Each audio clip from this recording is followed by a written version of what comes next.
श्रीगुरुभ्यो नमः। अस्मत्परमगुरुभ्यो नमः। अस्मत्सर्वगुरुभ्यो नमः। मातृभ्यो नमः। पितृभ्यो नमः। मातापितृभ्यो नमः। श्रीमते नारायणाय नमः। श्रीमते विश्वक्सेनाय नमः।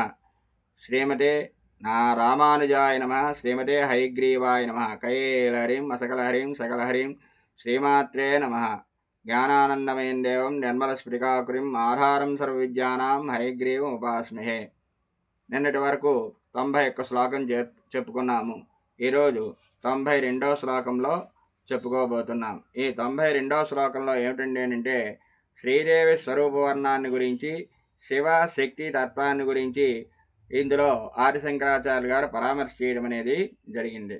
గతాస్తే మంచత్వం ద్రుహిణ హరిరుద్రేశ్వర భృత శివ స్వచ్ఛఛాయా ఘటిత కపట ప్రచ్ఛదపట त्वदीयानां भासां प्रतिफलनरागारुणतया शरीरे शृङ्गारो रस इव दृशां दोग्धिकुतुकं गताः ते मञ्चत्वं द्रुहिण हरिरुद्रयैश्वरभृतः शिवः स्वच्छत् छाया घटितकपट प्रच्छदपटः त्वदीयानां भासां प्रतिफलन राग अरुणतया शरीरे शृंगारो रस इव दृशां दोग्धि कुतुकं.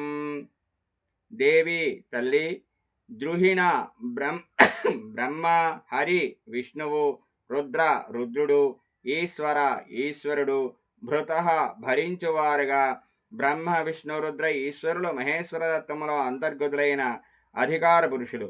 తే నీ యొక్క మంచత్వం మంచము యొక్క రూపమగుటను గతాహ పొందినవారై వారంతా కామరూపులు అమ్మకు సన్నిహితముగా ఉండి అమ్మను సేవించడానికి అమ్మ కూర్చున్న మంచానికి ఆసనానికి కోళ్ళు అయ్యారు. శివ సదాశివుడు శుద్ధ సత్వస్వరూపుడైన శివుడు స్వచ్ఛ నిర్మలమైన ఛాయ కాంతితో ఘటిత కూడిన కపటమైన ప్రచ్ఛద కప్పుకొనే పటహ వస్త్రముగాని స్వచ్ఛమైన తన ఛాయనే మంచముపై కప్పే వస్త్రముగా చేసినవాడై త్వదీయానాం నీ యొక్క భాసాం కాంతుల యొక్క ప్రతిబింబించిన రాగా ఎర్రదనము వల్ల అరుణతయ ఎర్రనివాడు కావడముతో ఎర్రబారడంతో శరీరమును ధరించిన రూపుదాల్చిన శృంగారము అని రస ఇవ రసము వలె శృంగార రసము ఎరుపు రంగని కవి సమయం.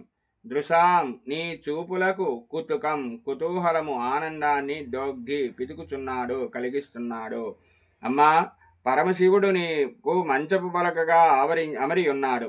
ఆ పలకను 4 పాదములుగా కోళ్లుగా సృష్టికి స్థితి సంహారకర్తలైన బ్రహ్మ విష్ణు రుద్రులు తిరోధానములు చేసే ఈశ్వరుడు ఉన్నారు. మంచపు పలకగా ఉన్న శివతత్వముతో నీవు ఎల్లప్పుడూ కలిసి ఉంటావు.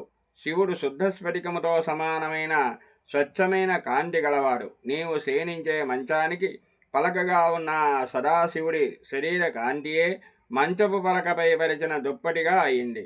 ఆ మంచంపై నీవు శయనిస్తావు. అందువల్ల నీ దేహం యొక్క అరుణకాంతి ప్రతిఫలించడం వల్ల ఆ సదాశివుడి కాంతి నీ కాంతితో తాదాత్మ్యము చెందింది. అందువల్ల శివుడి తెల్లని కాంతి ఎరుపెక్కింది. అప్పుడు సదాశివుడు శరీరాన్ని ధరించిన మూర్తీభవించిన శృంగారరసము అన్నట్లుగా ఎర్రగా కనబడి నీ కళ్ళకు ఆనందమును కలిగిస్తున్నాడు. నీ కళ్ళకు ఇంకా ఇంకా చూడాలనే కుతూహలాన్ని శివుడు కలిగిస్తున్నాడు. 42వ శ్లోకం నుంచి 90వ శ్లోకం వరకు ఉన్న శ్లోకాలలో శ్రీదేవి తాలూకా స్థూల రూప సౌందర్యాన్ని వర్ణించబడింది. శ్రీదేవి తాత్విక రూపము ఉపాసనకు గోచరించదు. శ్రీదేవిని ఉపాసించడానికి అనుకూలముగా పెద్దలు మంత్రాత్మకమైన సూక్ష్మ రూపాన్ని శ్రీచక్ర స్వరూపంలో ప్రతిపాదించారు. శివశక్తి సమ్మేళమైన ఉపాసితత్వమును గూర్చి శంకరులు ఈ శ్లోకంలో వివరించారు. శుద్ధ తత్వరూపము విమల జ్ఞాన రూపము అయిన శివతత్వము యొక్క కాంతి మంచము మీద కప్పే వస్త్రముగా ఉంది. శివతత్వము మంచపు పలకలా ఉంది. ఆ మంచంపై పరుండిన దేవి దేహకాంతి శివుడి తెల్లని కాంతులతో ఏ మార్పు చెందలేదు. కానీ శ్రీదేవి శరీరకాంతి ప్రభావంతో శివుడు శుద్ధ స్ఫటిక కాంతి ఎరుపెక్కింది. దేవి శరీరకాంతి శివుడి దేహకాంతితో కలిసిపోయింది. ఇద్దరి రంగు ఎరుపయింది. అదే శివశక్తుల తాదాత్మ్యం. శ్రీదేవిలో ఈ ఆరుణ్యము అంటే అరదనము. ఆమె ఇచ్ఛాశక్తి, జ్ఞానశక్తి, క్రియాశక్తి స్వరూపముల ప్రవృత్తిలో ఉన్నప్పుడే ఉంటుందని, ఈ ప్రవృత్తులు లేకపోతే శ్రీదేవి కూడా విమల జ్ఞానాకృతిగా శుద్ధ స్ఫటికవర్ణములో శివరూపముగా ఉంటుందని, ఇదే శ్రీ శివ శివశక్త్యైక రూపిణి అనే నామాల అర్థమని శ్రీ సీతారామాంజనేయ గారు చక్కగా వర్ణించడం అనేది జరిగింది. యామలంలో అనే గ్రంథంలో ఇలా ఉన్నారు చూడండి.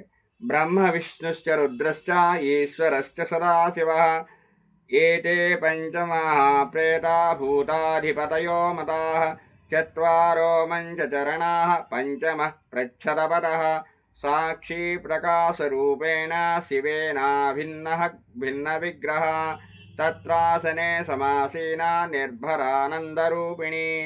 బ్రహ్మ, విష్ణువు, రుద్రుడు, ఈశ్వరుడు, సదాశివుడు అనే 5 ప్రేతాలు భూతాలకు అధిపతులు.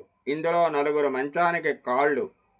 5వ వాడు మంచంపై కప్పే వస్త్రము. శివుడితో వేరుకాని విగ్రహం కల నిర్భరమైన ఆనందరూపిణి అయిన శ్రీదేవి సాక్షిభూతంగా ప్రకాశ రూపంలో ఆ మంచంపై ఆసీనురాలైంది అని చెప్పి ఈ శ్లోకంలో మనకి చెప్పడం అనేది జరిగింది. అలాగనే శ్రీదేవి పంచబ్రహ్మాసన స్థిత అని లలితా సహస్రనామాల్లో 58వ నామంలో చెప్పడం అనేది జరిగింది.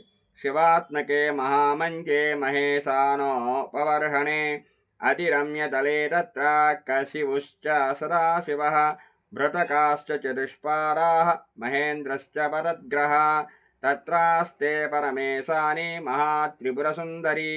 బ్రహ్మ, విష్ణు, రుద్ర, ఈశ్వరులు 4 కోళ్లుగా కల శివాత్మక మంచం మహామంచం కలదు. ఈశ్వరుడు తలగడ, దాని యందు శివుడు, సదాశివుడు, మహేంద్రుడు, పదగ్రహుడు ఆ మంచానికి స్తంభాలు. అక్కడే మహాత్రిపుర సుందరి పరమేశ్వరి ఉంది.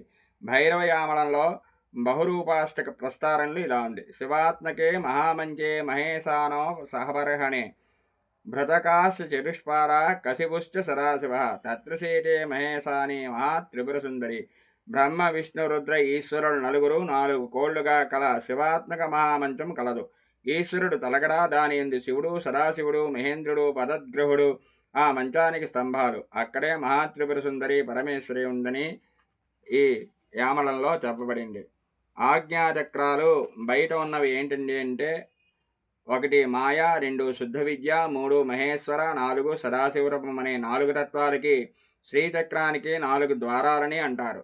దీనినే చతుర్ద్వారములు గల భూపుర త్రిదత్రయ శ్రీచక్రం అని అంటారు. వీటిని తూర్పు, దక్షిణ, పశ్చిమ, ఉత్తర ద్వారములని అంటారు.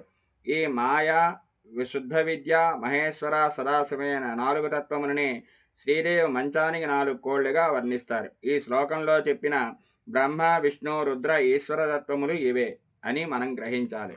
స్వస్తి ప్రజాభ్య పరిపాలయంతాం న్యాయేన మార్గేణ మహిం మహేశాః గోబ్రాహ్మణేభ్యః శుభమస్తు నిత్యం లోకాః సమస్తాః సుఖినో భవంతు. స్వస్తి. కొంచెం విశేషాలు ఉన్నప్పుడు సమయాతీతం అవుతుంటుంది, వేరేలా భావించవద్దు.